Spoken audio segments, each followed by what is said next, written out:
So in the morning we were considering about repentance. మరి ఉదయకాల సమయంలో మనం మారు మనసు గురించి చూస్తూ ఉన్నాం. Along with that, what is equally important is faith. దానితో సమానంగానే ప్రాముఖ్యమైన ఇంకొక విషయం ఏమిటంటే విశ్వాసం. See, don't think that repentance and faith are just first standard classes. Topics. మారు మనసు విశ్వాసం ఏదో మొదటి తరగతి అంశాలు అని మాత్రం అనుకోవద్దు. Actually we need repentance till the end of our life. నిజానికి మన జీవితం చివరి వరకు కూడా మనకు మారు మనసు అవసరం.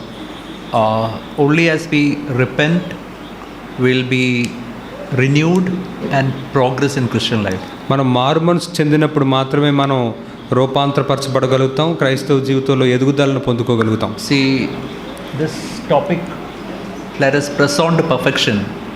ఇక్కడ చూస్తే పరిపూర్ణ ఒకటికి సాగిపోదాం అనే మాటను చూస్తే is possible only when we daily repent and we put faith in Jesus. అది కేవలం మనం ప్రతిరోజు మారు మనసు చెందుతూ యేసయ్యలో విశ్వాసం ఉంచితే మాత్రమే జరిగేది. The day you stop repenting, you become a backslider. మీరు ఏ రోజైతే మారు మనసు చెందడం మీరు ఆపేస్తారో ఆ రోజు నుంచి మీరు వెనక్కి వెళ్ళడం మొదలు పెడతారు. See, for faith, let's turn to this verse in Romans chapter 1. రోమీయులకు రాసిన పత్రిక 1వ అధ్యాయంలోని విశ్వాసానికి సంబంధించిన ఈ వచనాన్ని ఒకసారి మనం చూద్దాం. Read verse 16 and 17. 16-17 వచనాలు మనం చదువుకుందాం. సువార్తను గూర్చి నేను సిగ్గుపడువాడను కాను, ఏలయనగా నమ్ము ప్రతివానికి, మొదట యూదునికి గ్రీసు దేశస్థునికి కూడా రక్షణ కలుగు చేయుటకు అది దేవుని శక్తి అయి ఉన్నది. ఎందుకనినా నీతిమంతుడు విశ్వాస మూలముగా జీవించును అని రాయబడిన ప్రకారము విశ్వాస మూలంగా అంతకంతకు విశ్వాసం కలుగునట్లు దేవుని నీతి దాని యందు బయలుపరచబడుచున్నది. Here it's written gospel, which means good news. ఇక్కడ సువార్త అంటే మంచి వార్త is explained as the power of God, that is the power of the Holy Spirit. ఇక్కడ అది దేవుని శక్తిగా అంటే పరిశుద్ధాత్మ యొక్క శక్తిగా వర్ణించబడింది. For salvation. రక్షణ నిమిత్తం. For salvation means for freeing us from the power of sin. రక్షణ కలుగు చేయటానికి అంటే పాపము నుంచి మనల్ని విడిపించటానికి. But to whom this is available? అయితే ఇది ఎవరికి అందుబాటులో ఉంది? To everyone who believes. ఇక్కడ రాయబడి ఉంది నమ్ము ప్రతివానికి. So how can I be saved from all sin and not only salvation from the punishment of sin, also salvation from the power of sin? How it is possible? ఎలా నేను సమస్త పాపము నుంచి విడిపించబడగలను అంటే పాపం యొక్క శిక్ష నుంచి మాత్రమే కాదు, పాపం యొక్క శక్తి నుంచి కూడా నేను ఎలా విడిపించబడగలను? That is by faith. అది కేవలం విశ్వాసం ద్వారా మాత్రమే జరుగుతుంది. And then is written in the next verse, in the gospel what we see is the righteousness of God. తర్వాత వచనంలో రాయబడి ఉంది ఈ యొక్క సువార్తలో మనం ఏం చూస్తున్నామంటే దేవుని యొక్క నీతి దాని యందు బయలుపరచబడుతుంది. What is the righteousness of God? You should come to an overcoming life. You should have always fellowship with Jesus. మరి జయ జీవితం అంటే నీతి అంటే దేవుని నీతి అంటే ఏంటి? జయ జీవితం, దేవునితో సహవాసం కలిగి ఉండటం. And it's written righteousness of God is revealed from faith to faith. ఇక్కడ మనం చూస్తే విశ్వాసం మూలంగా అంతకంతకు విశ్వాసం కలిగినట్లు దేవుని నీతి దాని యందు బయలుపరచబడుచున్నది. The righteousness of God is like a mountain top.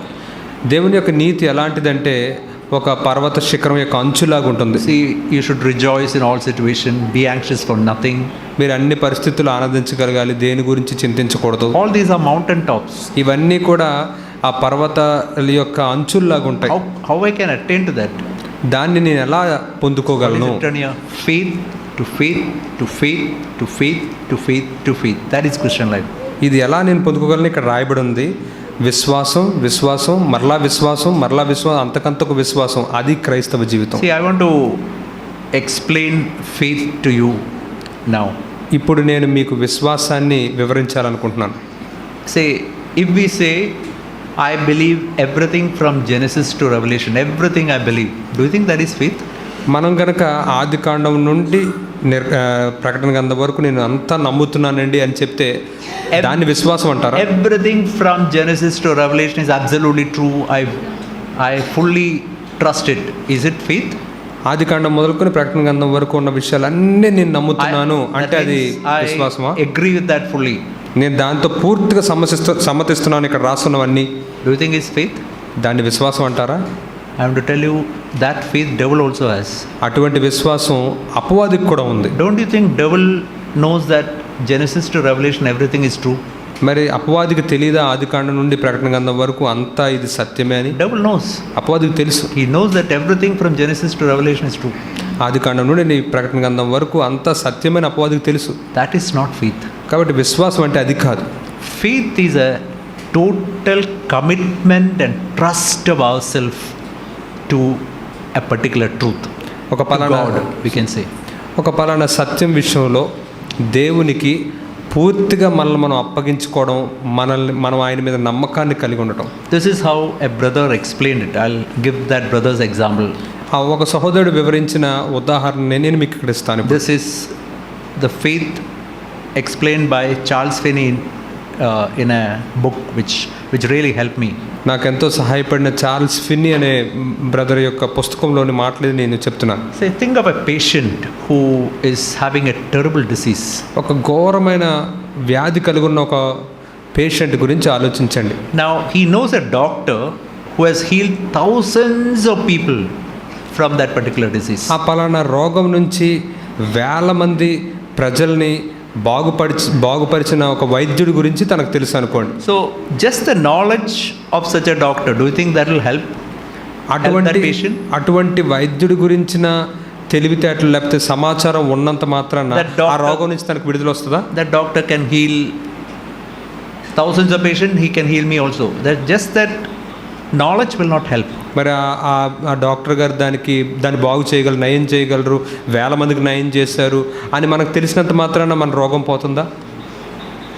Even if I go to that doctor, consult that doctor, get prescription, that also will not help.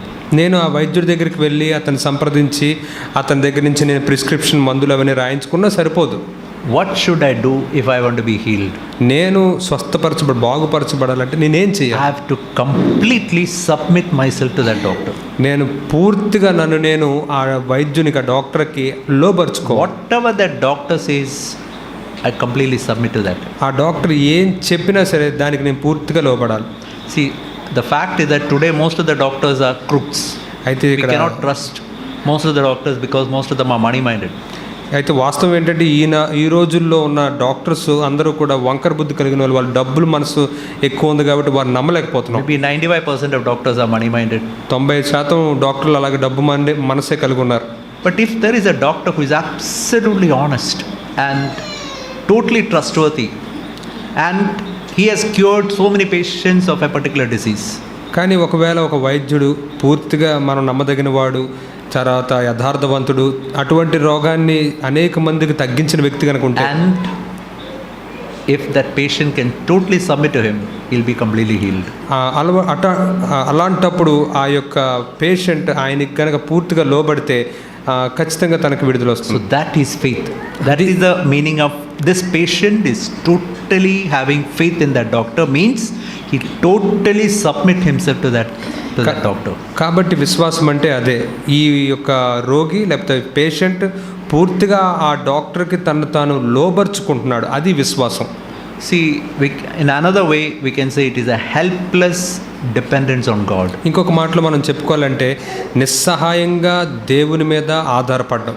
See, the best example of faith, విశ్వాసానికి శ్రేష్టమైన ఒక ఉదాహరణ New Testament is John chapter 15. క్రొత్త నిబంధనలో యోహాను సువార్త 15వ అధ్యాయంలో ఉంది.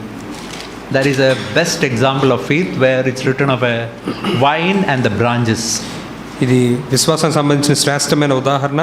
అక్కడ ద్రాక్షబల్లి గురించి, తీగల గురించి చెప్పబడింది. So it's written verse 4 onwards, abide in me and I in you, as the branch cannot bear fruit of itself unless it abides in the vine, that is, branch is abiding in the tree, neither can you lest you abide in me.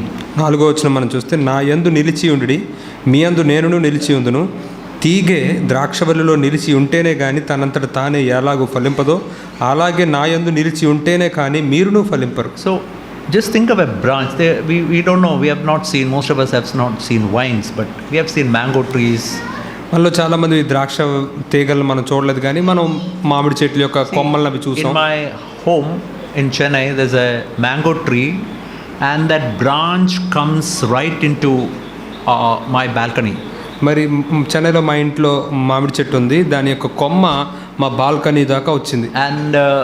And when it is sometimes in that branch, one branch, there are maybe 70 mangoes. ఒక్కోసారి ఆ ఒక్క కొమ్మకే 70 మామిడికాయలు కాసేవి. And that time it really bends down. I can, from the balcony we can pluck ripe అన్ని mangoes. మామిడికాయలు వచ్చినప్పుడు ఆ కొమ్మ నిజంగా కిందకు వంగిపోయినప్పుడు మేము చాలా సులువుగా దాన్ని కోసుకోగలుగుతాం. So what that branch is telling me something. What is that it is telling? ఆ కొమ్మ నాతో ఒక విషయాన్ని చెప్తూ ఉంది. అది ఏం చెప్తుందో తెలుసా? The reason why I bear this many fruits is because I helplessly depend on that mango tree. నేను ఎందుకని ఇన్ని ఫలాలు ఫలిస్తున్నాను అంటే నేను నిస్సహాయంగా ఆ చెట్టు మీద నేను ఆనుకుని ఉన్నాను. I cannot produce even one mango. నా అంతటి నేను ఒక్క మామిడి పండును కూడా పండించలేను. But I helplessly depend on this mango tree. నేను నిస్సహాయంగా ఈ మామిడి చెట్టుకి ఆనుకుని ఉన్నాను. When it depends like that, sap of the tree flows into that branch. ఎప్పుడైతే ఆ కొమ్మ ఆ విధంగా ఆనుకుని ఉంటుందో అప్పుడు ఆ చెట్టులోని సారం ఆ కొమ్మలోనికి కూడా It ప్రవహిస్తుంది. makes it very fresh, దాన్ని చాలా తాజాగా ఎప్పుడు ఉంచుతుంది, makes it bear fruits. ఫలాలు ఫలించేటట్టు చేస్తుంది. Listen, do you think that branch is making any effort to produce fruit? అక్కడ కొమ్మ Effortlessly it is producing fruit. ఆ కొమ్మ ఫలాలు ఫలించడానికి ఏమన్నా ప్రయత్నాలు కష్టపడడం చేస్తుంది? ఏమీ లేదు, ఏమీ కష్టపడకుండా ఫలాలు ఫలిస్తుంది. That is Christian life. అది క్రైస్తవ I జీవితం. have to helplessly depend on God. నిస్సహాయంగా దేవుని మీద ఆనుకుని ఉండటం, That is true faith. అది నిజమైన So విశ్వాసం. when it says abide in me, what it really says is have faith in me like that. Helpless dependence on me. నా యందు నిలిచి ఉండి అని చెప్తున్నప్పుడు విశ్వాసం ఆ విధంగా ఉండాలంటే నిస్సహాయంగా మనం ఆయన మీద ఆనుకుని ఉండాలి. Because it's written verse 5, I am vine, you are the branches. He who abides in me and I in him, that means he who helplessly depend on me and I in him, he bears much fruit. Apart from me, you can do nothing. అందుకే 5వ వచనం చూస్తే, ద్రాక్షవల్లిని నేను, తీగలు మీరు, ఎవడు నా యందు నిలిచి ఉండునో నేను ఎవని యందు నిలిచి ఉండునో వాడు బహుగా ఫలించును, నాకు వేరుగా ఉండి మీరు ఏమీ చేయలేరు. So just think of that phrase, apart from me, you can do nothing. ఆ యొక్క మాటని ఒకసారి ఆలోచించండి, నాకు వేరుగా ఉండి మీరు ఏమీ చేయలేరు. I just have to totally trust in Jesus like that. నేను పూర్తిగా యేసుక్రీస్తుని ఆ విధంగా నమ్మాలి. See, let's start from the first step. మనం మొదటి మెట్టు నుంచి మొదలు పెడతాం. How we get forgiveness of sin? మనం పాప క్షమాపణ ఎలా పొందుకుంటాం? One part is faith. One part is repentance, which we said already. ఒకటేమో మారు మనసు, మనం ఇప్పటికే దాని గురించి మాట్లాడుకున్నాం. Something like husband and wife. Do you think a husband alone can get a child or wife alone can get a child? It's impossible. అది ఎలా ఉంటుందంటే భార్య భర్తల సంబంధంలో ఉంటుంది. కేవలం భర్త మాత్రమే బిడ్డను పొందుకోగలదా, భార్య మాత్రమే పొందుకోగలదా? A husband and wife together can produce a child. భార్య భర్తలు ఇద్దరు కలిసినప్పుడే బిడ్డను పొందుకోగలరు. The same way repentance alone cannot bring born again experience. కాబట్టి ఆ విధంగానే మారు మనసు మాత్రమే తిరిగి జన్మించిన అనుభవాన్ని ఇవ్వలేదు. అలాగే విశ్వాసం ఒక్కటే ఇవ్వలేదు. Both should come together. ఆ రెండు కలవాలి. The same way for Christian progress also, these two things should be together all the time. కాబట్టి క్రైస్తవ జీవితంలో ఎదుగుదల విషయంలో కూడా ఈ రెండు ఎప్పుడు కలిసే ఉండాలి.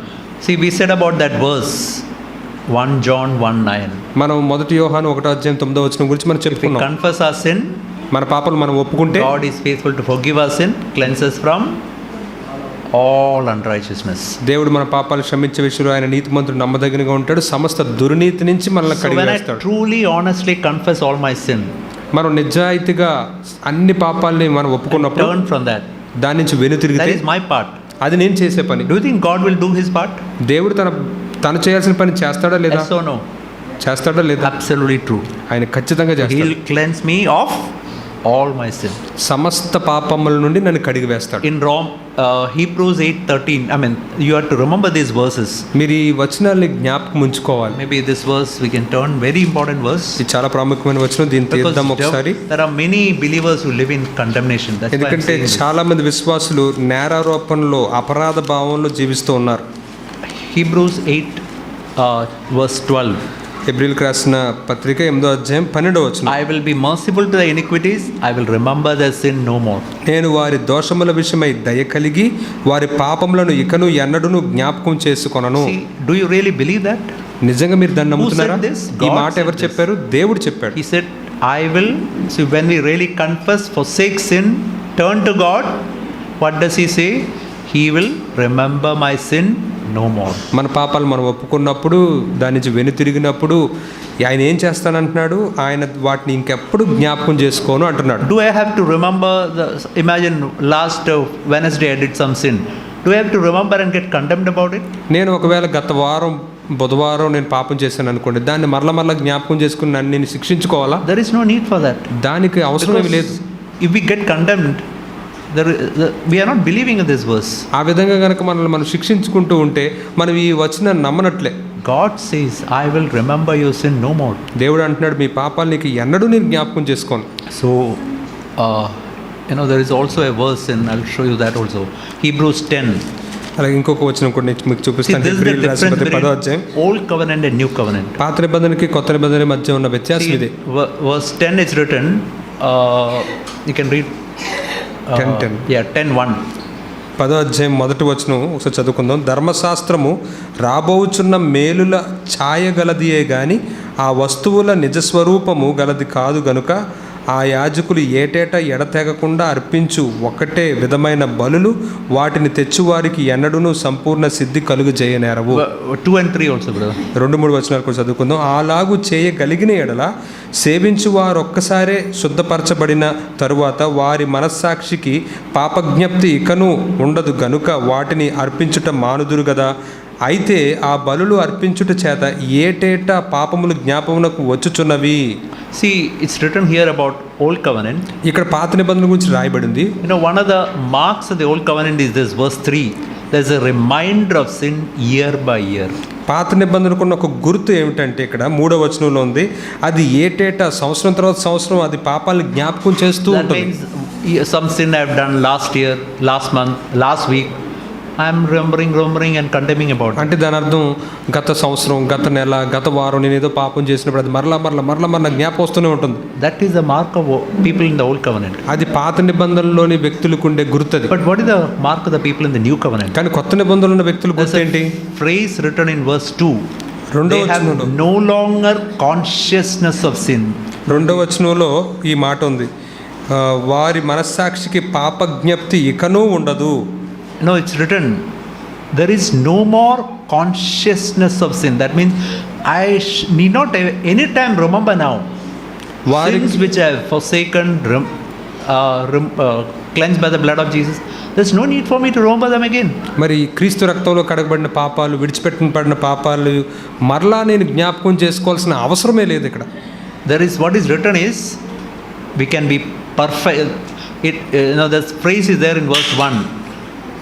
Make perfect those who draw near. That was not possible in the Old Testament. అక్కడ మనం 1వ వచనంలో ఈ మాటను చూడొచ్చు, సంపూర్ణ సిద్ధి కలుగజేయనేరవు. అది పాత నిబంధనలో సాధ్యం కాదు. Perfect does not mean you have got no sin. That's not the meaning. సంపూర్ణత అంటే ఇక మీలో పాపమే ఉండదు అని దాని అర్థం కాదు. It means perfect in my conscience. అంటే నా మనస్సాక్షిలో నేను సంపూర్ణత కలిగి ఉంటాను. I am not conscious of any sin in my life. అంటే నా జీవితంలో నేను ఇంకా ఒప్పుకోని పాపం అంటూ నా మనస్సాక్షిలో ఏది లేదు. Any sin I am conscious of, I quickly ask forgiveness to others, cleanse it, remove it from my life. ఒకవేళ నా మనస్సాక్షిలో ఏదైనా పాపం ఉంటే వెంటనే దాని విషయమై క్షమాపణ అడుగుతాను, ఇతరులను అడుగుతాను, దేవుడిని అడుగుతాను, సరి చేసుకుంటాను. See, many people when they hear the word perfect, they get afraid. Oh, perfect, how can I ever be? మరి చాలామంది ఈ సంపూర్ణత గురించి ఆ పదం విన్నప్పుడు చాలా భయపడిపోతూ ఉంటారు. ఎలా నేను సంపూర్ణ అవ్వగలను? All of you want one perfection. May I tell you what it is? మీ అందరికీ కూడా ఒక సంపూర్ణత కావాలి. అదేంటో తెలుసా? You all want to be perfect in health. మీరందరూ కూడా ఆరోగ్యం విషయంలో సంపూర్ణమైన ఆరోగ్యవంతులుగా ఉండాలనుకుంటారు. How many of you want little cold, little cough? If my child is having little cough, have it for 1 month, child. No problem. One month, you have a cold, you have cough. Will we say like that? మనలో ఎవరైనా సరే కొద్దిగా జలుబున్నా, కొద్దిగా దగ్గున్నా పర్లేదు ఉండనివ్వండి. మన పిల్లలకు ఒకవేళ జలుబు ఉందనుకోండి, పర్లేదు 1 నెల ఉండనివ్వండి, ఏం పర్లేదు అని అనుకుంటామా? We make sure that the cold and cough goes completely. ఆ జలుబు దగ్గు పూర్తిగా నయమైపోవాలని మనం కోరుకుంటాం. How many of us want little bit TB in our life? మన జీవితంలో ఎవరికన్నా కొద్దిగా టీబీ కావాలని ఉందా? We want to be perfect in there. మనం ఆ విషయంలో చాలా సంపూర్ణమైన ఆరోగ్యవంతులుగా That is ఉండాలనుకుంటాం. what is written here.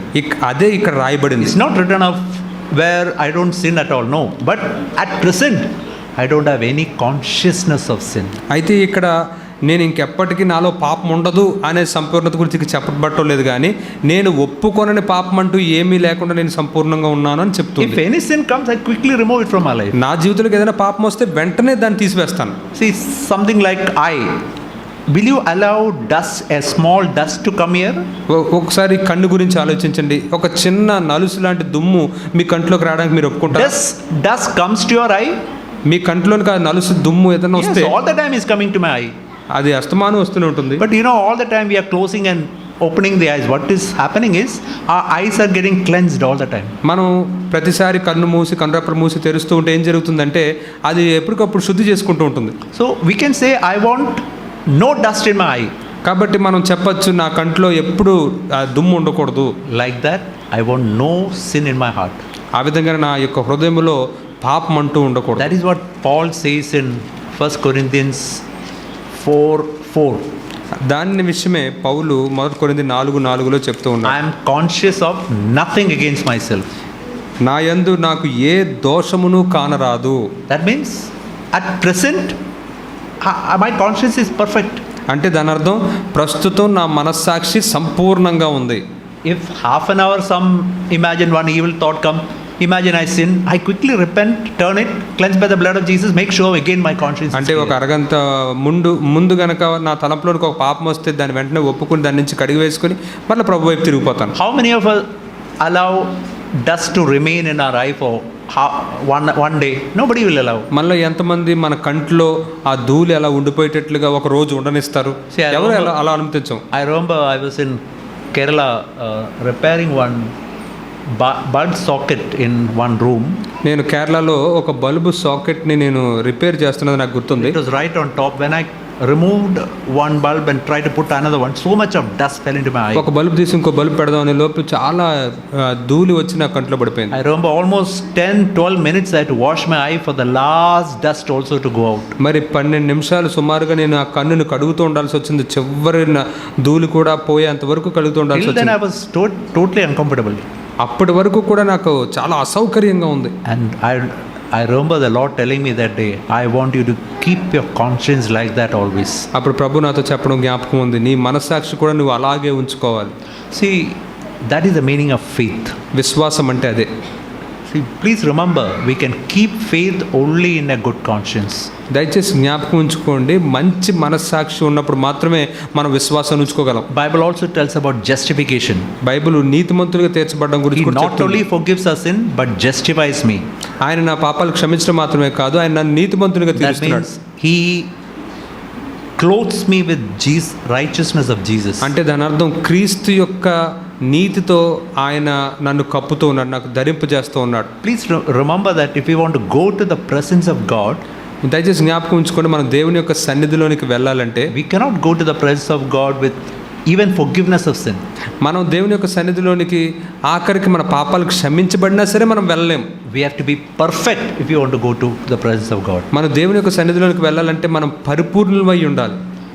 See, even if we have got some sin which is forgiven, still I cannot come to God's presence only if I am perfect. నేను ఒకవేళ నా పాపం క్షమించబడినప్పటికీ కూడా నేను పరిపూర్ణైతే తప్పగానే నేను దేవుని యొక్క సన్నిధిలోనికి రాలేను. The glorious thing is Jesus makes me perfect not because of what I have done but because of what he has done.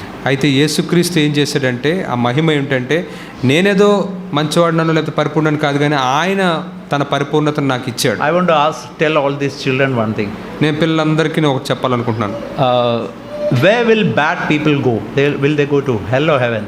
చెడ్డవాళ్ళు ఎక్కడికి వెళ్తారు? పరలోకానికి వెళ్తారా, నరకానికి వెళ్తారా? Where they will go? చెడ్డవాళ్ళు, వంకర బుద్ధి కలిగిన ఎక్కడికి వెళ్తారు? Where? Tell bold. ధైర్యంగా చెప్పండి, పర్లేదు. Hell, correct, absolutely. నరకానికి వెళ్తారు, సరిగ్గానే చెప్పారు. Where will good people go? మరి మంచి వాళ్ళు ఎక్కడికి వెళ్తారు? All of you are telling heaven. మీరందరూ చెప్తున్నారు పరలోకం అని. You know what is the answer? జవాబు ఏంటి తెలుసు? Good people also will go to hell. మంచి వాళ్ళు కూడా నరకానికి వెళ్తారు. Please remember that. దాన్ని గుర్తుంచుకోండి. Bad people will go to hell. చెడ్డవాళ్ళు Good నరకానికి people వెళ్తారు. also will go to hell. మంచి వాళ్ళు కూడా నరకానికి Now వెళ్తారు. who will go to heaven? మరి పరలోకానికి ఎవరు వెళ్తారు? Only perfect people. పరిపూర్ణులు మాత్రం వెళ్తారు. But the glorious thing is Jesus makes me perfect. అయితే ఇక్కడ మహిమకరమైన విషయం ఏమిటంటే యేసయ్య మనలను పరిపూర్ణులుగా చేస్తాడు. When ఎప్పుడు I go to him as a repentant sinner, నేను మారుమనసు పొందిన పాపగా ఆయన దగ్గరికి he వెళ్ళినప్పుడు clothes me with Jesus righteousness. ఆయన యేసు యొక్క నీతితో నన్ను కప్పుతాడు, నీతిని And ధరింపజేస్తాడు. when God looks at me, మరి he దేవుడు looks at నన్ను me చూసినప్పుడు as if I'm perfect. నన్ను పరిపూర్ణుడిగా చూస్తాడు ఆయన. That is why I can go to heaven. అందుచేత నేను పరలోకానికి వెళ్ళగలను. I cannot go to heaven and say, see, I did this good, I went this.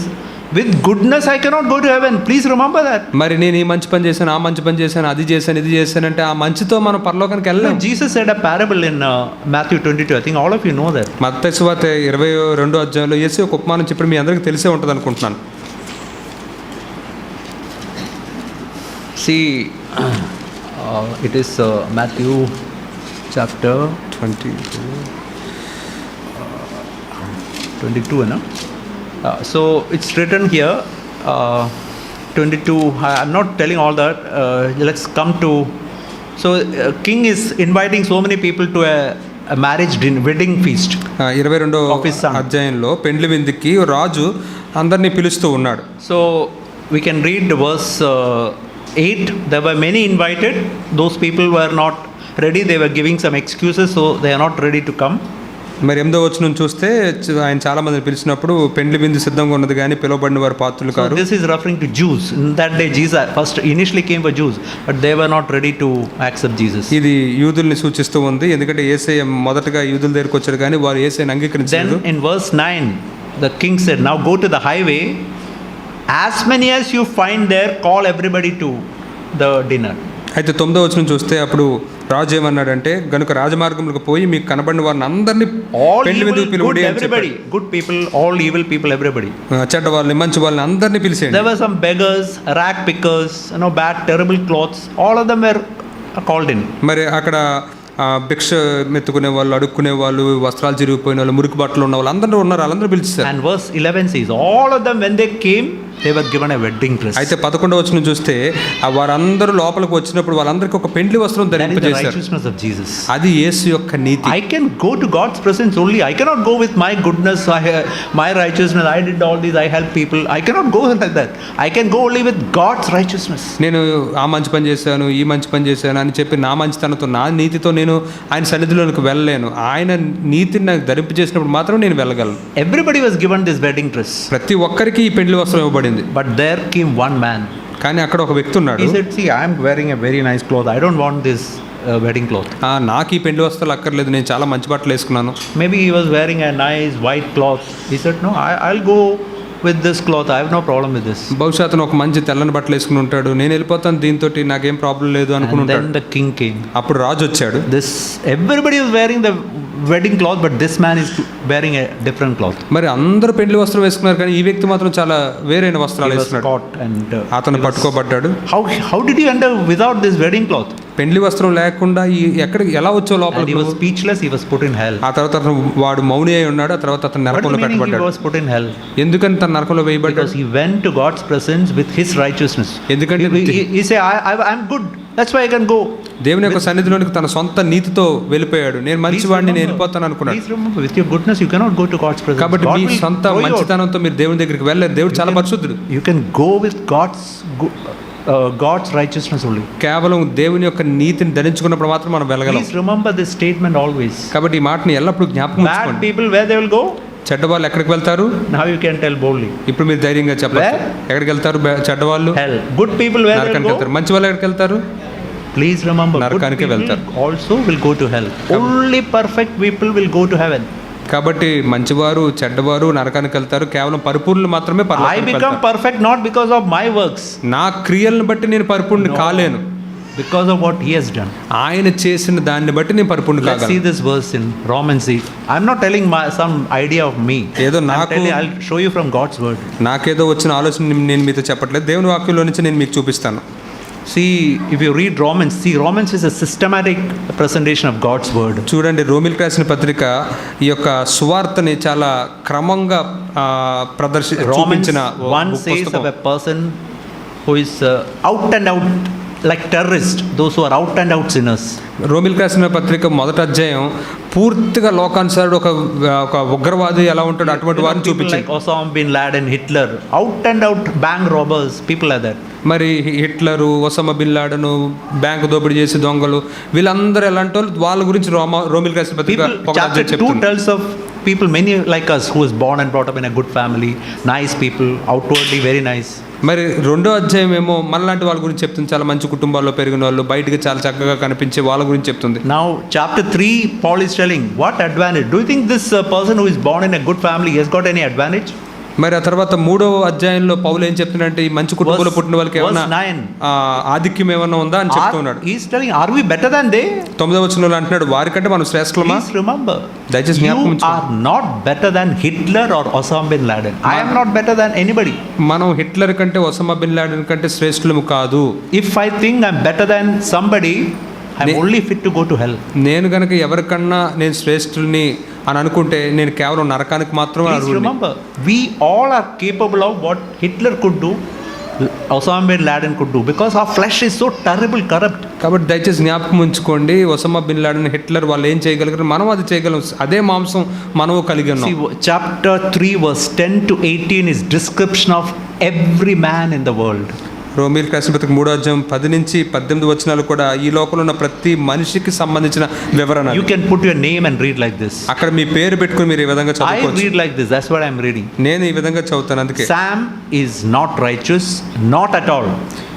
Enosh నీతిమంతుడు కాడు, ఒక్కడు కూడా నీతిమంతుడు కాడు. Sam does not understand. ఇక్కడ ఎనోష్ గ్రహించలేడు. మీ పేరు does not seek after God. Enosh దేవుణ్ణి వెతకడు. Sam has become totally useless. పూర్తిగా పనికిమాలిన వాడయ్యాడు Enosh. His throat is an open grave. ఆ ఎనోష్ యొక్క గొంతు తెరిచిన సమాధి. If you don't agree, that does not make any sense at all. Actually, God is telling about me. Then how can I say no, this is not true? This is not true means you cannot be saved, that's all. కాబట్టి ఇది దేవుడే చెప్తున్నాడు గనక నేను ఇది ఒప్పుకోను అంటే కుదరదు, ఎందుకంటే ఆయనే చెప్తున్నాడు కనుక అది సత్యమే. And it's written, there is no fear of God in the eyes of all these people. There's no fear of God before them, before their eyes. మరియు వారికి భయం లేదు, దేవుని భయం లేదని మనం అక్కడ చూస్తున్నాం. So the conclusion is this, chapter 3 verse 23. అయితే దీనికి ముగింపు ఏంటంటే 3:23, all have sinned, fall short of the glory of God. అందరూ పాపం చేసి దేవుడు అనుగ్రహించి మహిమను పొందలేకపోతున్నారు. That is the conclusion. అదే ముగింపు. Now if I agree with that, నేను కనుక దాన్ని ఒప్పుకుంటే then verse 22-24 will be true. అప్పుడు 24వ వచనం సత్యం అవుతుంది. What is 24? ఏంటి 24? Such people will be justified. అటువంటి వారు నీతిమంతులను తీర్చబడుతున్నారు. Declared righteous. నీతిమంతులు తీర్చబడ్డం అంటే నీతిమంతుడు అని ప్రకటించబడ్డం. That means God declares me righteous. He clothes me with His righteousness. He looks at me as if I'm as perfect as Jesus is perfect. అంటే దేవుడు తన నీతితో నన్ను కప్పి యేసయ్య ఎంత పరిపూర్ణుడు అంత పరిపూర్ణుగా నన్ను చూసి నన్ను నీతిమంతుడని ప్రకటిస్తున్నాడు. Now look at each word is important. Justified as a gift. Gift means you cannot earn it. It's here to receive it as a gift from God. కాబట్టి ప్రతి మాటను దయచేసి గమనించండి. అక్కడ ఉచితముగా అని ఉంది. ఉచితముగా అంటే మీరు కష్టపడి సంపాదించేది కాదు, ఆయన దేవుడే ఇచ్చింది. And by His grace, that means totally His grace, His God's work. ఆయన కృపచేతనే అంటే పూర్తిగా దేవుని పని అని మనం అక్కడ చూస్తున్నాం. If you read in NKJV, one more word is written, freely. అయితే ఎన్కేజీబీ అనువాదంలో ఇంకొక మాట రాయబడి ఉంది. Think of these words. ఉచితముగా అని ఉంది. Justified, declared righteous, నీతిమంతులుగా తీర్చబడ్డారు. as a gift, ఉచితముగా, బహుమానంగా, ఉచితముగా, by His grace, ఆయన కృపచేత. 5 through the redemption that's in Jesus Christ. యేసుక్రీస్తు నందలి విమోచనము ద్వారా. Not because of my work, because of His work. నన్ను బట్టి కాదు, ఆయనను బట్టి ఇలా జరిగింది. I stand before God blameless and perfect. కాబట్టి దేవుని ఎదుట నేను నిందారహితుడిగా అక్కడ నిలబడగలుగుతున్నాను. So if you can stand like that, you should be tremendously bold in your Christian life. మీరు కనుక అలా నిలబడగలిగితే మీ యొక్క క్రైస్తవ జీవితంలో మీరు చాలా ధైర్యంగా ఉండొచ్చు. I am not standing before God, Lord, all these sins are forgiven. No, I stand God's presence as perfect, as if I've never sinned. నేను దేవుని ఎదుట ఎలా నిలబడుతున్నానంటే, ప్రభువా ఇదిగో నా పాపాలన్నీ క్షమించబడ్డాయని చూసుకుంటే నిలబడట్లేదు. నేను నీతిమంతుగా తీర్చబడ్డాను, నేను పరిపూర్ణంగా ఉన్నానని నిలబడుతున్నాను. That is the boldness we should have in a Christian life. క్రైస్తవ జీవితంలో మనం కలిగి ఉండవలసిన ధైర్యం The అది. reason why we don't have it is we don't believe it. దీన్ని మనం నమ్మటం లేదు, అందుకే దీనికి విలువ ఇవ్వట్లేదు. And if we really believe, verse 27, I cannot boast of anything. Everything is the work of God. 27వ వచనంలో చూస్తే, కాబట్టి అతిశయ కారణం ఎక్కడుంది? ఆ పనులన్నీ కూడా చేసిందంతా దేవుడే. See, please remember, imagine, take of a person like Brother Zach who walked so far ahead ఒకసారి and so ఊహించుకోండి. mature. సోదర్ జాక్ గారు ఎంతో దూరం ప్రయాణం చేసి ఎంతో ఎదిగారు, చాలా Now, పరిపక్వత చెందారు. there is another person who came to Christ today. ఈ దినమే Just imagine. క్రీస్తు దగ్గరికి వచ్చిన ఒక వ్యక్తి ఉన్నాడు. Both stand before God on the same basis. ఇద్దరు కూడా దేవుని ఎదుట ఒకే దాని మీద ఆధారం చేసుకుని నిలబడాలి. Lord, you made me righteous. That's the only thing I can say.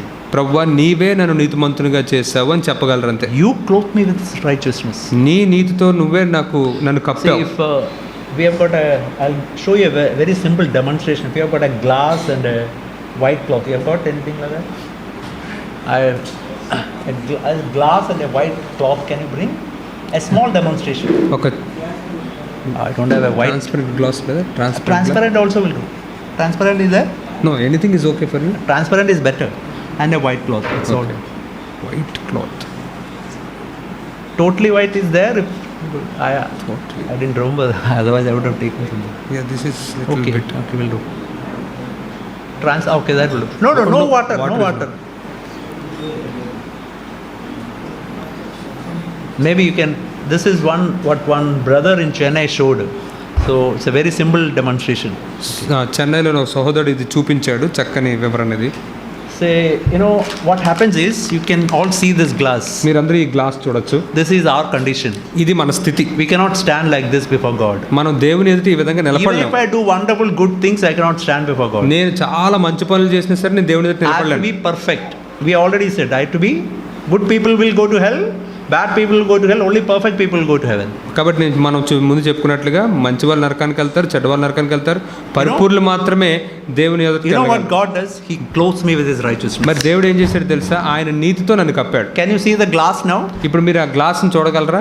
You can only see this white cloth. That is the righteousness of Christ. ఇప్పుడు కేవలం మీరు ఈ తెల్లని క్లాత్ మాత్రం చూడగలరు. ఇది క్రీస్తు యొక్క నీతి. But then this glass is empty. కానీ ఈ గ్లాస్ ఖాళీగా ఉంది. What God wants is slowly, this righteousness should slowly enter inside my heart, inside my system also. అయితే దేవుడు ఏం కోరుకుంటున్నాడంటే, ఈ తెల్లని వస్త్రం ఆ దేవుని యొక్క నీతి నెమ్మదిగా నా హృదయంలోనికి వెళ్తూ దాన్ని నింపుతూ ఉండాలి. So that is why some people are going to shine in heaven as sun, some people are going to shine in heaven as stars, very small light. అందుకే పరలోకంకి వెళ్ళిన తర్వాత కొంతమంది సూర్యుని వలె ప్రకాశిస్తూ ఉంటారు, కొంతమంది నక్షత్రాలలాగా కొద్దిగా ప్రకాశిస్తూ ఉంటారు. But the standing before God is only on what basis? On the basis of what Christ కానీ has done. దేవుని ఎదుట నిలబడడానికి మాత్రం ఒకటే ఒక ఆధారం, అదేంటంటే ఇక యేసుక్రీస్తు యొక్క I NITI. cannot stand on the basis of some work I have done. No, I can only stand on the basis of what He has done. ఏదో నేను చేసిన పనిని బట్టి నేను ఆయన ఎదుట నిలబడలేను, కానీ ఆయన చేసిన దాన్ని బట్టి నేను So I నిలబడగలను. hope you understood what I was trying to tell. నేనేం చెప్పడానికి ప్రయత్నిస్తున్నాను అది మీరు అర్థం This is the importance చేసుకున్నారనుకుంటున్నాను. of faith. ఇది విశ్వాసం యొక్క Only ప్రాముఖ్యత. by faith we come to this life. విశ్వాసం ద్వారా మాత్రం మనం ఈ జీవితంలోకి రాగలం. See, even our sanctification in our Christian life మన క్రైస్తవ జీవితంలో మనం పరిశుద్ధపరచబడడం కూడా is also by faith. అది కూడా విశ్వాసం ద్వారా I జరుగుతుంది. have to depend on God, trust in God helplessly every day. ప్రతిరోజు దేవుని మీద నిస్సహాయంగా ఆధారపడుతూ ఉండాలి. Every day I have to go to God and say, Lord, I stand helpless. I can do nothing. ప్రతిరోజు నేను దేవుడి దగ్గరికి వెళ్ళి నిస్సహాయుడిగా నిలబడి, ప్రభువా నేను ఏమీ చేయలేను నీకు వేరుగా. I raise my hand, Lord. నా చేతులు ఎత్తేస్తున్నాను ప్రభువా, You do your work in my life. నీవే నీ పని నాలో చేయి. That is the way God does the work and He sanctifies me. ఆ విధంగానే దేవుడు తన పనిని చేస్తూ నన్ను పరిశుద్ధపరుస్తూ ఉంటాడు. See, the essence of old covenant can be described like this. పాత నిబంధన యొక్క దాని సారం అంతటిని ఈ విధంగా మనం వివరించవచ్చు. Exodus chapter 19, నిర్గమాకాండం 19వ అధ్యాయం verse 5. See, you know that if you read Exodus, the law, 10 commandments was given in chapter 20. నిర్గమకాండం 19:5 అయితే ఆ ధర్మశాస్త్రం ఆ 10 ఆజ్ఞలు కూడా 20వ అధ్యాయంలో చెప్పబడ్డాయి. Just before that, దానికంటే కొద్దిగా ముందు God is telling, just before he gave that covenant, old covenant, ఆ పాత నిబంధన ఇవ్వక ముందు old covenant, there are almost 635 laws or something like that. మరి పాత నిబంధనలు సుమారు 635 ఆజ్ఞలు ఎన్నో ఉన్నాయి. First 10 are only written here. ఇక్కడ కేవలం మొదటి 10 మాత్రమే రాయబడ్డాయి. But he's telling, before telling all this, ఇవన్నీ చెప్పడానికి ముందుగా దేవుడు ఏం చెప్తున్నాడంటే verse 5. 5వ వచనం 19వ అధ్యాయం, You can read, brother. కాగా మీరు నా మాట శ్రద్ధగా విని నా నిబంధనను అనుసరించి నడిచిన ఎడల మీరు సమస్త దేశములలో నాకు స్వకీయ సాంపాద్యమగుదురు. See, what God is telling, if you indeed obey my voice and keep my covenant, then you shall be my possession among all the people of the earth, then you shall be to me, verse 6, kingdom of priest and holy nation. Yeah. మరి తర్వాత 6వ వచనంలో కూడా ఆయన ఏం చెప్తున్నాడంటే సమస్త భూమి నాదే కదా, మీరు నాకు యాజక రూపమైన రాజ్యముగాను పరిశుద్ధమైన జనముగాను ఉందురు అని. I want to ask you a question. మిమ్మల్ని ఒక ప్రశ్న Who అడగాలనుకుంటున్నాను. has the responsibility of fulfilling this covenant? ఈ నిబంధనని నెరవేర్చే బాధ్యత ఎవరి మీద ఉంది? Who? Tell me. ఎవరి మీద ఉంది? Read this verse and tell. ఈ వచనం చదివి మీరు చెప్పండి. Who has got the responsibility? ఇక్కడ బాధ్యత ఎవరి మీద ఉంది? It's written, read once again. మరలా If ఒకసారి you చదవండి. indeed obey my voice and keep my covenant. See the word మీరు నా covenant. మాట శ్రద్ధగా విని నా నిబంధనను అనుసరించి నడిచిన ఎడల, అక్కడ నిబంధన అనే మాట చూడండి. So, who has got the responsibility? ఇప్పుడు Now? ఎవరి మీద ఉంది బాధ్యత ఇక్కడ? Eh? Who? I have got the full responsibility. మన మీద ఆ పూర్తి బాధ్యత ఉంది. Okay, one more verse I'll show you. ఇంకొక వచనం నేను చూపిస్తాను. Deuteronomy chapter 4. ద్వితీయోపదేశకాండం 4వ అధ్యాయం.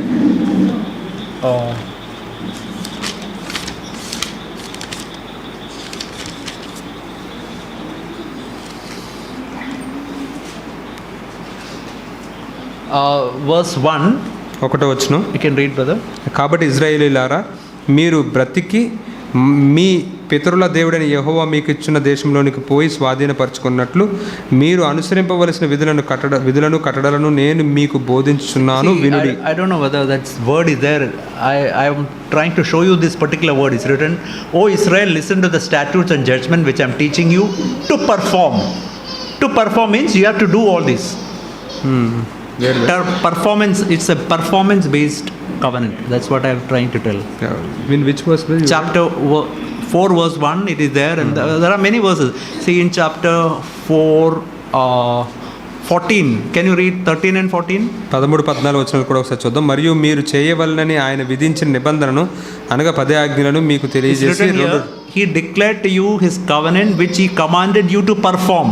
See that it's a performance based gospel law covenant. Or again 14 also written, the Lord is commanded you at this time teach you statutes that you might perform them, and so that word performance is there. I don't know. మరియు మీరు చేయవలెనని 13వ వచనంలో చేయవలెనని ఉంది. We can say it's a performance based covenant. That's the old కాబట్టి covenant. అది చేయవలసిన నిబంధన, అది పాత Something నిబంధన. like, say for example, in a company CEO is telling, if you perform you continue, otherwise get out of this company. Something like that. ఒక కంపెనీలో CEO చెప్పినట్లుగా మీరు గనక ఇది చేస్తే రండి, లేకపోతే బయటకు వెళ్ళిపోయాను. 14వ వచనం అనుసరింపవలసిన అనే మాట ఉంది తెలుగులో. Now come to the new covenant. అయితే ఇప్పుడు మన కొత్త నిబంధనలోకి వస్తే, you know where new covenant is written, which chapter, especially one chapter is telling about the new covenant. Anybody knows which కొత్త chapter నిబంధనలో in new ప్రత్యేకంగా ఒక covenant? అధ్యాయం కొత్త నిబంధన గురించి చెప్తుంది. అది ఎక్కడో మీరు ఎవరైనా చెప్పగలరా? Anybody knows new covenant? ఎవరైనా చెప్పగలరా కొత్త నిబంధన ఎక్కడ ఉందో? Which chapter in the New Testament is telling especially about the new covenant? ప్రత్యేకంగా కొత్త నిబంధన గురించి ఏ అధ్యాయం చెప్తుంది? Hebrews which chapter? హెబ్రీలో ఏ అధ్యాయం? No. Anybody knows? This is very important because this is the base of our చాలా Christian life. ప్రాముఖ్యమైనది. ఇది మన క్రైస్తవ జీవితానికి ఇదే ఆధారం. Anybody knows? ఎవరికైనా తెలిసేయండి. Chapter 8. 8వ అధ్యాయం. Actually that's a quotation of the old covenant, Jeremiah. అది పాత నిబంధన ఇర్మియాలోని మాట ఇక్కడ మరలా చెప్పబడింది. You can read verse 8 chapter verse 7 onwards.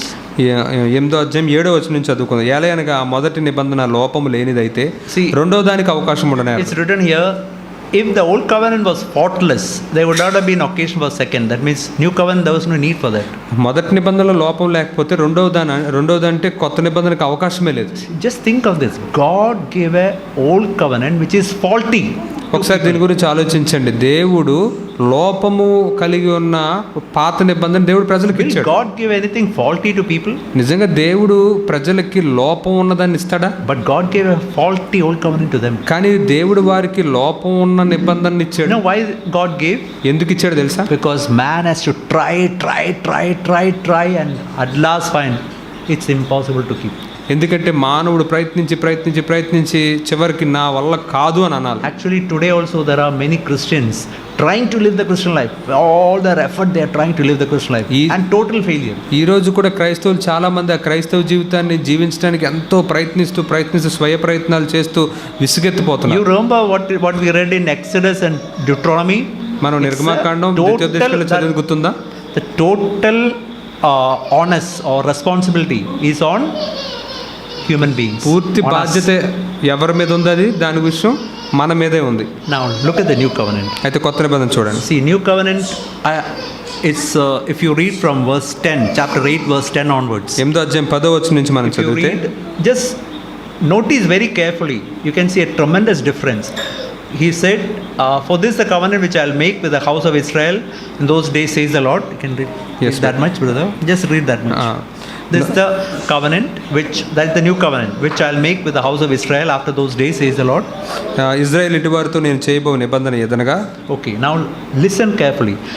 I will put my laws into their mind. దయచేసి జాగ్రత్తగా ఆలకించండి. ఆయన ఏం చెప్తున్నాడు చూడండి. వారి మనస్సుల్లో నా ధర్మ విధులను ఉంచెదను. It's not written you have to try. No, God says I will put. ఇక్కడ మీరు ప్రయత్నించాలి అని ఆయన చెప్పట్లేదు. దేవుడు అంటున్నాడు నేనే పెడతాను. You know what is the meaning? I will put my laws into their heart. వారి మనస్సులో నా ధర్మ విధులను ఉంచెదనంటే I will give you a desire to follow Jesus. అంటే యేసుని వెంబడించాలనే కోరికను నేనే మీకు ఇస్తాను. And now next second, I will write them upon their heart. రెండవది వారి హృదయముల మీద వాటిని నేను రాస్తాను. You know what is the meaning? It means I will give you the ability to do also.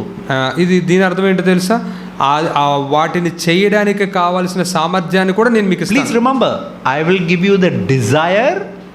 దయచేసి జ్ఞాపకం ఉంచుకోండి, దాన్ని పాటించాలనే కోరిక నేను మీకు ఇస్తాను. And I will give you the ability. మరియు మీకు సామర్థ్యాన్ని కూడా ఇస్తాను. This is exactly what we read in Philippians chapter 2 verse 12, where is written, God is at work in you both to will and to do. సరిగ్గా ఫిలిప్పీలు రాసిన పత్రిక 2:12లో రాయబడి ఉన్నట్లుగా మీలో కార్యసిద్ధి కలుగు చేయాలని చెప్పి ఆ కోరికని తర్వాత ఆ యొక్క సామర్థ్యాన్ని దేవుడే ఇస్తాడు. God is at work means Holy Spirit is work inside our heart. దేవుడు మనలో పనిచేస్తున్నాడు అంటే పరిశుద్ధాత్మ మన హృదయంలో పనిచేస్తున్నాడు. Give you two things. What are the two things? రెండు ఇవ్వడానికి. ఏంటా రెండు? The desire to obey, విధేయత చూపించాలనే కోరిక, ability to obey. మరియు దానికి విధేయత చూపించడానికి అవసరమైన సామర్థ్యత. So if you don't have desire, what do you have to do? Ask Lord, give me desire. He will give you. మరి మీకు ఒకవేళ ఆ కోరిక లేకపోతే మీరు ఏం చేయాలి? ప్రభువా నా కోరికని ప్రభువా నేను అనుసరించాలని. If you don't have ability, ask the Lord, I don't have ability, give me. He will give you. ప్రభువా నాకు సామర్థ్యత లేదు ప్రభువా నాకు ఇవ్వు ప్రభువా అంటే ఆయన ఇస్తాడు. Don't you think this is wonderful? ఇది అద్భుతమని మీరు You do not have to produce. God is saying, I will do that work in you. మీరు దాన్ని చేయాల్సిన అవసరం లేదు. దేవుడు అంటున్నాడు నేనే నీ ఆ పని చేస్తాను. Okay. Now two I wills are there. Now come next to the next verse is written, I will not teach everyone. I will be their God, they shall be my people. Next to తర్వాత మాట చూస్తే నేను వారికి దేవుడిని అయ్యుందును వారు నాకు ప్రజలై ఉందురు. Again, they will not teach everyone to fellow citizen, everyone to his brother, saying know the Lord, all shall know me from the least to the greatest. వారిలో ఎవడును ప్రభువుని తెలుసుకుని తన పట్టణస్థుని కానీ తన సహోదరునికైను ఉపదేశం చేయడు వారిలో చిన్నలు మొదలుకొని పెద్దల వరకు అందరూ తెలుసుకుంటారు. And verse 12, I will be merciful to the iniquities, I will remember their sin no more. 12వ వచనం నేను వారి దోషముల విషయమై దయ కలిగి వారి పాపలేఖను జ్ఞాపకం చేసుకుంటాను. Please చేసుకుంటాను. remember 5 times one small phrase comes. దయచేసి జ్ఞాపకం ఉంచుకోండి 5 సార్లు ఇక్కడ ఒక చిన్న మాట వస్తుంది. I don't know whether it's clear in Telugu, but తెలుగులో స్పష్టంగా తెలియదు కానీ I will 5 times. ఇక్కడ 5 సార్లు మనం చూస్తాం. 10వ వచనంలో ఉంచెదను, రాయుదును, దేవుడినై యుందును. ఇక్కడ 12వ వచనంలో చేసుకొనను, అలా 5 సార్లు ఆయన చెప్తూ See, ఉన్నాడు. this is the essence of new covenant. ఇది కొత్త నిబంధనలోని సారం. God is saying, I will do that in your life. దేవుడు అంటున్నాడు, నీ జీవితంలో నేను చేస్తాను.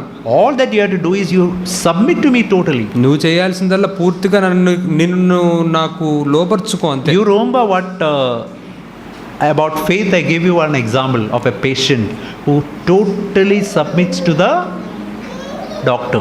మరి విశ్వాసం గురించి నేను చెప్పిన ఉదాహరణ మీకు గుర్తుంది కదా, ఒక పేషెంట్ పూర్తిగా డాక్టర్కి తను లోపర్చుకోవడం. Then doctor will do all the thing what is needed. అప్పుడు ఆ డాక్టర్ అక్కడ ఏం చేయాలో అవన్నీ తను చేస్తాడు. In the same way, అదే విధంగా I have to submit to God totally. దేవునికి పూర్తిగా నేను లోపర్చుకోవాలి. Then God will do this work in my life. అప్పుడు దేవుడు ఈ పని నాలో He చేస్తాడు. will give me the desire. ఆయనే కోరికనిస్తాడు. He will give me the ability. ఆయనే సామర్థ్యతనిస్తాడు. He will lead me forward in my Christian life. క్రైస్తవ జీవితంలో నన్ను ముందుకు ఆయన నడిపిస్తాడు. Completely totally say, Lord, I am not able, but you do this work in my life. మనం పూర్తిగా చెప్పాలి, ప్రభువా ఇది నా వల్ల కాదు, నువ్వే చేయి నా తరపున. You know, there's a verse in James chapter 4 verse 3, it's written. యాకోబులో 4:13 ఒక మాట రాయబడి ఉంది, చిన్న వచనం. Verse chapter 4 verse 2, last part is written, you do not have because you do not ask. 4:2 చివర్లో ఎలా ఉంది, దేవుణ్ణి అడగనందున మీకు ఏమీ దొరకదు. See, you know why we don't have many times these things, these wonderful promises? ఎందుకని అద్భుతమైన వాగ్దానాలు మనం అనేక సార్లు ఎందుకు కలిగి We ఉండట్లేదు? don't ask. మనం అడగట్లేదు. Instead of asking, we try. God says, okay, you try to the end. మరి మనం అడగడానికి బదులు మనం ఏం చేస్తున్నాం అంటే ప్రయత్నిస్తున్నాం. దేవుడు అనుకుంటున్నాడు, సరే నువ్వు చివరి వరకు ప్రయత్నించుకో. And when we really raise our hand and say, Lord, I cannot do, మనం నిజంగా మన చేతులు ఎత్తేసి ప్రభువా నేను చెయ్యలేను, in a moment God does that work in our life. వెంటనే దేవుడు మన జీవితంలో That is the పనిచేస్తాడు. essence of Christian life. అది క్రైస్తవ జీవితం యొక్క You సారం. know, Peter and all the other disciples in John 21. No, Peter denied Jesus and disciples said, okay, I'm good for nothing, I'm going for fishing. మరి పేతురు మిగతా శిష్యులు వీళ్ళందరూ కూడా యోహాను సువార్త 20వ మరి చేపలు పట్టుకోవడానికి వెళ్ళిపోయారు, నేను పనికిరాను ఇంకా అని చెప్పి పేతురు కూడా వెళ్ళిపోతే అందరూ వెళ్ళిపోయారు. All night. రాత్రి అంతా ప్రయత్నించారు. Not even one fish they got. ఒక్క చేపను కూడా పట్టుకోలేకపోయారు. And then అప్పుడు Jesus came. యేసే వచ్చాడు. One word. ఒక్క మాట.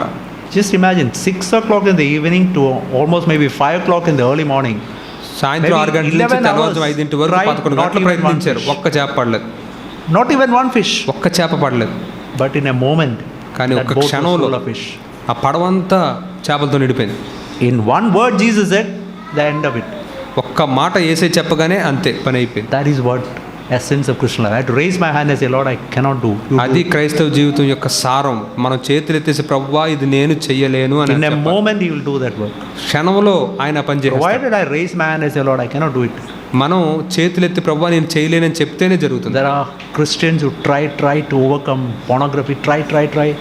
Lord, I cannot do it. At last they'll say, impossible, Lord.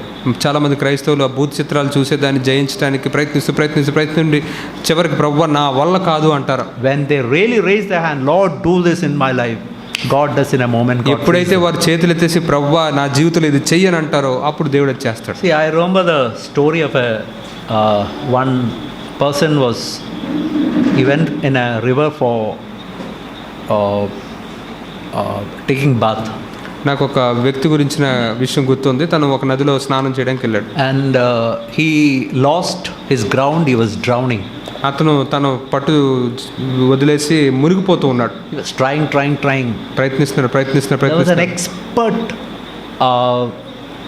swimmer standing on the shore. చాలా అనుభవం కలిగిన ఒక ఈతగాడు అక్కడ ఒడ్డు నిలబడి ఉన్నాడు. And they were telling him, please jump and save him. చెప్తూ ఉన్నారు తనతో ప్రజలందరూ, నువ్వు దూకి అతను కాపాడు అంట. Standing like this. అతను అలా నిలబడే ఉన్నాడు, doing nothing. ఏం చేయట్లే. He is trying, and all the people were shouting, go and help. అతను చాలా ప్రయత్నిస్తూ ఉన్నాడు. ప్రజలందరూ అరుస్తూ ఉన్నారు, వెళ్ళి సాయం చేయి అంటున్నారు. అతను మౌనంగా ఉన్నాడు. He is motionless. He is doing nothing. అతను ఏం కదలకుండా అలా ఉన్నాడు. And when all his effort was over and he was drowning. ఎప్పుడైతే తన ప్రయత్నాలన్నీ అయిపోయి తను మునిగిపోతున్నాడని చూసినప్పుడు he jumped. In a moment he saved and brought him back. వెంటనే దూకి అప్పుడు తీసుకొచ్చాడు. See, this is the essence of Christian life. క్రైస్తవ జీవితంలోని సారం ఇదే. As long as we try, God is waiting. మనం ఎంత కాలం అయితే ప్రయత్నిస్తూ ఉంటామో దేవుడు ఎదురు చూస్తూ ఉంటాడు. The moment we raise our hand and say, Lord, it's not possible for me.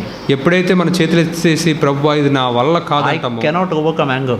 నేను కోపాన్ని జయించలేను, I cannot overcome sexual sin. లైంగిక పాపాన్ని నేను I జయించలేను, cannot overcome anxiety. చింతను నేను జయించలేను, I cannot overcome envy. ఈర్ష్యను జయించలేను. Nothing I can overcome. Lord, help me. ప్రభువా దేన్ని నేను జయించలేను, ప్రభువా నువ్వే నాకు సహాయం చేయి. If you're really helpless, God will, one moment He can help us. నిజంగా మీరు నిస్సహాయులుగా ఉంటే ఒక్క క్షణంలో ప్రభు మీకు సహాయం But చేస్తాడు. we have to keep that helpless attitude continuously, and that is true faith.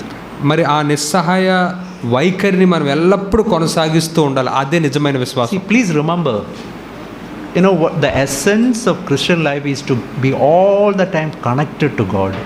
ఇది దయచేసి జ్ఞాపకం ఉంచుకోండి. క్రైస్తవ జీవితం యొక్క సారం ఏంటంటే ఎల్లప్పుడూ మనం దేవునితో సంబంధం కలిగి అంటగట్టబడి ఉండాలి. Christianity is not reading Bible, coming to church, praying or fasting and prayer. That is not Christianity. క్రైస్తవ్యం అంటే ఏదో బైబిల్ చదవడం, ప్రార్థన చేసుకోవడం, కూడికలకి రావడం, ఉపవాసాలు ఉండడం, ఇది కాదు క్రైస్తవ్యం. Coming for fellowship, nothing is ఏదో Christianity. సహవాసం కోసం రావడం, ఇది కాదు క్రైస్తవ్యం. A person who is in another religion also can do all these things. వేరే మతంలో ఉన్న వ్యక్తి కూడా ఇవన్నీ చేయగలడు.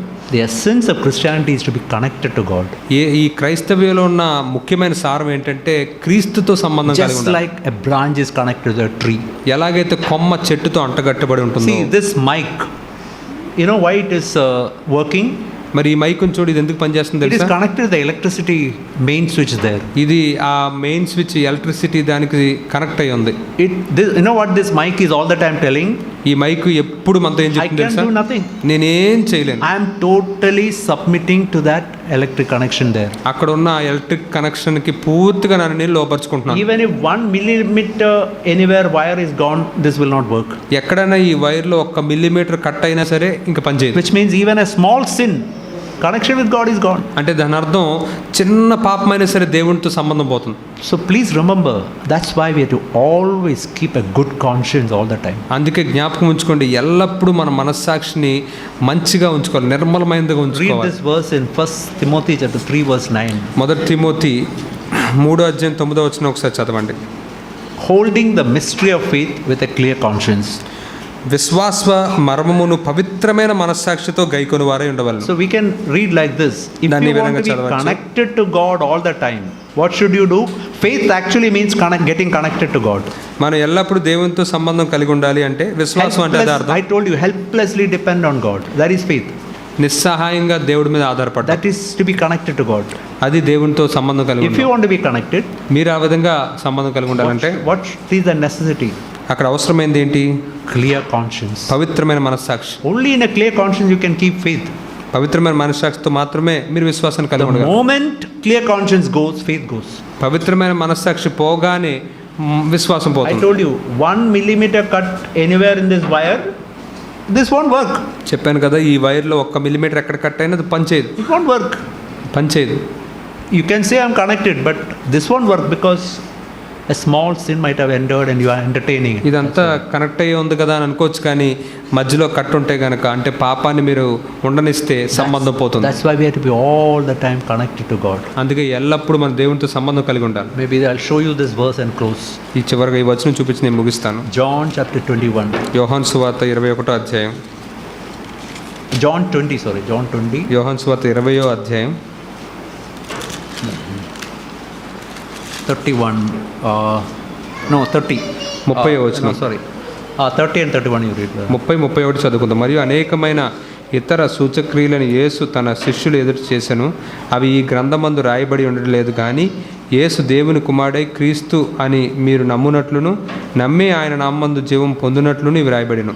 Why John has written this entire gospel, you know? యోహాను ఈ సువార్త అంతా ఎందుకు రాశాడో తెలుసా? From that verse, can you say why? ఎందుకు రాశాడో ఆ వచనం నుంచి మీరు చెప్పగలరా? He is telling the essence why he wrote this full gospel. ఈ సువార్త అంతా ఎందుకు రాశాడో దాని సారాన్ని ఇక్కడ చెప్తూ ఉన్నాడు. Tell me why. ఎందుకు? What is written? Tell me. ఏం రాయబడొచ్చు అది నాకు చెప్పండి. That you may believe. మీరు నమ్మునట్లు. Believe that Jesus is the Christ, the Son of God. యేసు దేవుని కుమారుడైన క్రీస్తు అని మీరు నమ్మునట్లు. When you read the word believe, remember that definition. Believe does not mean I know, head knowledge. I know all this is true. That is not belief. మీరు నమ్మునట్లు అనే మాట చూసినప్పుడు ఏదో నాకు ఇవన్నీ తెలుసు అని చెప్పి బుర్రలో తెలివితేటలు కలిగి ఉండకూడదు. What is belief? నమ్మడం అంటే ఏంటి? Helpless dependence on God. దేవుని మీద నిస్సహాయంగా ఆధారపడడం. Why he wrote the entire gospel? ఎందుకు ఆయన ఈ స్వాతంత్ర రాశాడు? That we may helplessly depend on God all the time. ఎల్లప్పుడూ మనం నిస్సహాయంగా దేవుడి మీద ఆధారపడాలని. When we depend like that, ఎప్పుడైతే మనం ఆ విధంగా what will happen? ఏం జరుగుతుంది? Can you say? ఏం జరుగుతుంది తెలుసా? ఆ వచనంలో నుంచి This is how you have to study God's word. Ask questions, one after ask questions and find answers. That's how you have to know. Read God's word. Don't just read and say, today's portion is over. What is the use reading like that? ఈ విధంగా మనం వాక్యాన్ని చదవాలి. ఒకటి చదివిన తర్వాత ప్రశ్న అడగాలి, ఏం చెప్తుందని చూడాలి. ఆ విధంగా చదవాలి. Ask questions. What is the meaning? What is the meaning? And find out. Those people will learn. The Holy Spirit will teach such people. కాబట్టి ప్రశ్నలు అడుగుతూ చదువుతూ ఉండాలి. So tell me the answer. కాబట్టి ఇక్కడ జవాబు చెప్పండి. What by believing what will I get? నమ్మడం ద్వారా మనం ఏం పొందుకుంటామని ఉంది? It's written there. అక్కడ రాసుంది Life. జీవము. Just like electricity flows. ఎలాగైతే ఇందులోని కరెంట్ వస్తుందో, when I am connected, life flows to me. ఎప్పుడైతే నేను సంబంధం కలిగి ఉంటానో జీవం నాలోనికి just like a branch connected to a tree, what happens? The sap flows to that branch. ఎలాగైతే కొమ్మ చెట్టుతో అంటుకట్టబడి ఉంటుందో అప్పుడు ఎలాగైతే సారం వస్తుందో అలాగే. That's why that branch bears so many fruits. అందుకే ఆ కొమ్మ చాలా పళ్ళు కాస్తుంది. So secret of Christian life is always to be connected to God. కాబట్టి క్రైస్తవ జీవిత రహస్యం ఏంటంటే ఎల్లప్పుడూ దేవునితో సంబంధం కలిగి ఉండాలి. Have you seen these electric locomotives, electric engine? Today I travelled in a train from Chennai and came to Ongol. మరి ఈ ఎలక్ట్రిక్ ట్రైన్స్ మనం చూసాం అనుకోండి, అవి ఎలా వస్తాయి చూసారా? You know, in that electric engine there's a what is called pantograph touching that wire above. All of you might have seen. ఆ ఎలక్ట్రిక్ ఇంజిన్ చూస్తే కనుక పైన పెండోగ్రామ్ అని చెప్పి అది వైర్ కనెక్ట్ అయి ఉంటుంది. What is happening? That pantograph, what is happening? ఏం జరుగుతుంది అక్కడ? Why it is connected to that wire above? ఎందుకు ఆ పైన ఉన్న వైర్ కి ఎంత టచ్ అయ్యింది? Electricity flows through that pantograph to the engine. ఆ పెండోగ్రాఫ్ నుంచి ఆ యొక్క కరెంటు ఆ ఇంజిన్ లోనికి ప్రవహిస్తూ ఉంటుంది. Once that pantograph is down, train will not, the best can be the best train, Vande Bharat or whatever Bharat, will never go. మరి ఆ యొక్క పెండోగ్రాఫ్ కనుక కింద దించారు అనుకోండి, ఆ వందే భారత్ నుండి ఏది కదలదు. It is connected, it will run very fast. అది అంటగట్టబడి ఉంటే గనక అది చాలా వేగంగా వెళ్ళగలదు. So in the same way, I have to be connected to God all the time. అదే విధంగా మనం ఎల్లప్పుడూ దేవునితో అంటగట్టబడి ఉండాలి. Then his life will flow to me. అప్పుడు ఆయన జీవం నాలోనికి ప్రవహిస్తుంది. That will make me fruitful. అదే నన్ను ఫలభరితంగా చేస్తుంది. See, you know how we overcome sin? పాపాన్ని మనం ఎలా జయించగలం? Not because of our effort. Romans 8:2. మన సొంత ప్రయత్నాలు బట్టి కాదు. రోమా 8:2. What is written there? The law or the spirit of life in Christ Jesus. అక్కడ ఏం రాయబడి ఉంది? క్రీస్తు యేసునందు జీవమునిచ్చు ఆత్మ యొక్క నియమం. Freed me from the law of sin and death. అది నన్ను పాప మరణంలో నియమము నుండి నన్ను విడిపించింది. Law of sin and death is like anger, like law of gravitation, pulling everything down. ఈ పాప మరణం యొక్క నియమం ఎలా ఉంటుందంటే గురుత్వాకర్షణ శక్తిలాగా నన్ను అన్ని కిందకు లాగుతూ ఉంటుందన్నమాట. Say children, imagine one person, 100 people go to the top of this building. ఒకసారి ఊహించుకోండి పిల్లలు, 100 మంది ఈ బిల్డింగ్ పైకి వెళ్ళారు. All the 100 people jump down. How many will go up and how many will come down? 100 మంది దూకినప్పుడు ఎంతమంది పైకి వెళ్తారు, ఎంతమంది కిందకు వస్తారు? What is the answer? జవాబు ఏంటి? Tell. 99 will come down, 1 will go up. 99 మంది కిందకు వచ్చి ఒకరు పైకి ఎగురుతారా? Then all 100 will come down. 100 మంది కిందే పడతారు. That is the law that is in our life also. Everybody is pulling down by anger, sexual sin, anxiety. Everybody will be pulled down. ఈ నియమమే మనందరిలో ఉంది. కోపము, చింత, ఇవన్నీ కూడా అందరినీ కిందకు లాగుతూ ఉన్నాయి. Now, you have seen a aircraft. You know, these aircrafts are huge. It's so much weighty. చూడండి, ఆ విమానాలు మనం చూసాం అనుకోండి, అవి చాలా బరువు ఉంటాయి. There is an aircraft called Airbus 380 or something, which is a double-decker aircraft. ఒక విమానం అయితే ఎయిర్బస్ 320 సంథింగ్, 320 or 380. 380 దాని పేరు. అది డబుల్ డెక్కర్ విమానం. అది its tail is up to the 7th floor of a building. అది ఒక భవనం యొక్క 7వ అంతస్తు వరకు వెళ్తుంది. Think of a huge aircraft like that. అటువంటి పెద్ద విమానం గురించి ఆలోచించండి. How it is flying in the air? ఎలా అది గాల్లో ఎగరగలుగుతుంది? That is also pulled down by this law of gravity. అది కూడా ఈ గురుత్వాకర్షణ శక్తి ద్వారా కిందకి లాగబడుతూనే ఉంటుంది. How it is flying? That huge aircraft which is up to the 7th floor, how it is flying? కానీ మరి 7వ అంతస్తు వరకు ఈ పెద్ద విమానం ఎలా ఎగరగలుగుతుంది? Because there is another law which is called a law of aerodynamics. అయితే అక్కడ ఇంకొక నియమం ఉంది, అది ఏరోడైనామిక్స్ అనే నియమం వల్ల lift this huge object to the sky. ఈ పెద్ద వస్తువును కూడా ఆకాశంలో పైకి ఎత్తగలుగుతుంది. That is same what is written here. అదే ఇక్కడ రాయబడి ఉంది. This law of sin and death is pulling all of us down. ఈ పాప మరణముల నియమం మనలందరిని కిందకి లాగుతూ ఉంది. Anger, sexual sin, anxiety, judging, everything is down. ఈ లైంగిక పాపము, తీర్పు తీర్చడం, ఈ చింత, ఇవన్నీ కిందకి లాగుతూ ఉన్నాయి. But there is another law. అయితే ఇక్కడ ఇంకో నియమం ఉంది, which is called the law of life in Christ Jesus. అది క్రీస్తు యేసునందు జీవమునిచ్చు ఆత్మ యొక్క నియమం. When that life comes into me, ఆ జీవం నాలోనికి వచ్చినప్పుడు it helps me to overcome the law of sin and death. అది పాప మరణాన్ని నియమముని జయించడానికి సహాయం చేస్తుంది. Remember what we read in John chapter 20 verse 31? Believing what will we have? Believing him, what will we have? 20 అధ్యాయం 37 వచ్చి మనం ఏం చదివాం? Life. నమ్మినప్పుడు ఏమొస్తుంది? జీవం వస్తుంది. Life enters into us. ఆ జీవం మనలోనికి వచ్చినప్పుడు that enables me to overcome. అది నన్ను జయించువానిగా చేస్తుంది. See, if I drop this, it will only fall down. ఇది వదిలేసి నాకు కింద పడిపోద్ది. Why is now not falling? ఇప్పుడు ఎందుకు ఇది పడట్లేదు? Is it falling now? ఇదన్నా కింద పడుతుందా? Life in my body is holding this. నా యొక్క దేహంలో ఉన్న జీవము దాన్ని అలా పట్టుకుంటుంది. Like that God has to hold us every time. ఆ విధంగానే దేవుడు మనల్ని ఎప్పుడు అలా పట్టుకుంటాడు. Life of God enters into us by faith. ఈ యొక్క దేవుని యొక్క జీవము విశ్వాసం ద్వారా మనలోకి వస్తుంది. And that life has to hold us from sin. మరి ఆ జీవం పాపం నుంచి మనల్ని పట్టుకోవాలి, చేయనివ్వకుండా. That is why we have to ask and we have to be connected to God all the time. అందుకే మనం అడిగి దేవునితో ఎప్పుడు సంబంధం కలిగి ఉండాలి. It's by faith we get connected to him. విశ్వాసం ద్వారానే మనం ఆ సంబంధాన్ని కలిగి ఉండగలం. Faith will be there only if we always keep a good conscience. మరి ఎల్లప్పుడు మంచి మనస్సాక్షిని కలిగి ఉంటేనే విశ్వాసం కలిగి ఉండగలం. Anytime any sin comes, we have to quickly ask forgiveness to others, ask forgiveness to Jesus, clear it, make our conscience clear. Just like if a dust enters, we clear it immediately. మరి ఎప్పుడైనా పాపం చేస్తే వెంటనే మనం దాన్ని ఒప్పుకోవాలి, క్షమాపణలు అడిగి సరి చేసుకోవాలి. కంట్లో నలిసి పడితే ఎలా చేస్తాం అలా. See, there are two salvations. ఇక్కడ 2 రక్షణలు ఉన్నాయి. We can see in Romans 5. రోమీయులకు రాసిన పత్రిక 5వ అధ్యాయంలో మనం చూడొచ్చు. One salvation is we can see in verse 5 chapter 5 verse 9. ఒక రక్షణ 5వ అధ్యాయం 9వ వచనంలో చూడొచ్చు. Can read, brother. కాబట్టి ఆ రక్తం వలన ఇప్పుడు నీతిమంతులుగా తీర్చబడి మరింత నిశ్చయంగా ఆయన ద్వారా ఉగ్రత నుండి రక్షింపబడదుము. See what is this? It's written, saved from the wrath of God. మరి ఇక్కడ ఏమి రాయబడింది? దేవుని యొక్క ఉగ్రత నుంచి రక్షించబడ్డాం. That is salvation from the punishment of sin. That is the forgiveness of sin. అది పాపముల విషయమైన శిక్ష నుంచి రక్షణ పొందడం. That is the first salvation. అది మొదటి రక్షణ. The second salvation is రెండవ రక్షణ ఏంటంటే verse 10. 10వ వచనం. You can read, brother. ఎలాగనగా శత్రులమై ఉండగా ఆయన కుమారుని మరణం ద్వారా మనం దేవునితో సమాధానపరచబడిన యెడల సమాధానపరచబడిన వారై ఆయన జీవించుట చేత మరి నిశ్చయంగా రక్షింపబడదుము. It's written saved by, what is written there? Saved by, what is written? దేని చేత రక్షించబడ్డామని రాయబడి ఉంది? Saved by his life. ఆయన జీవించుట చేత. That is what we read.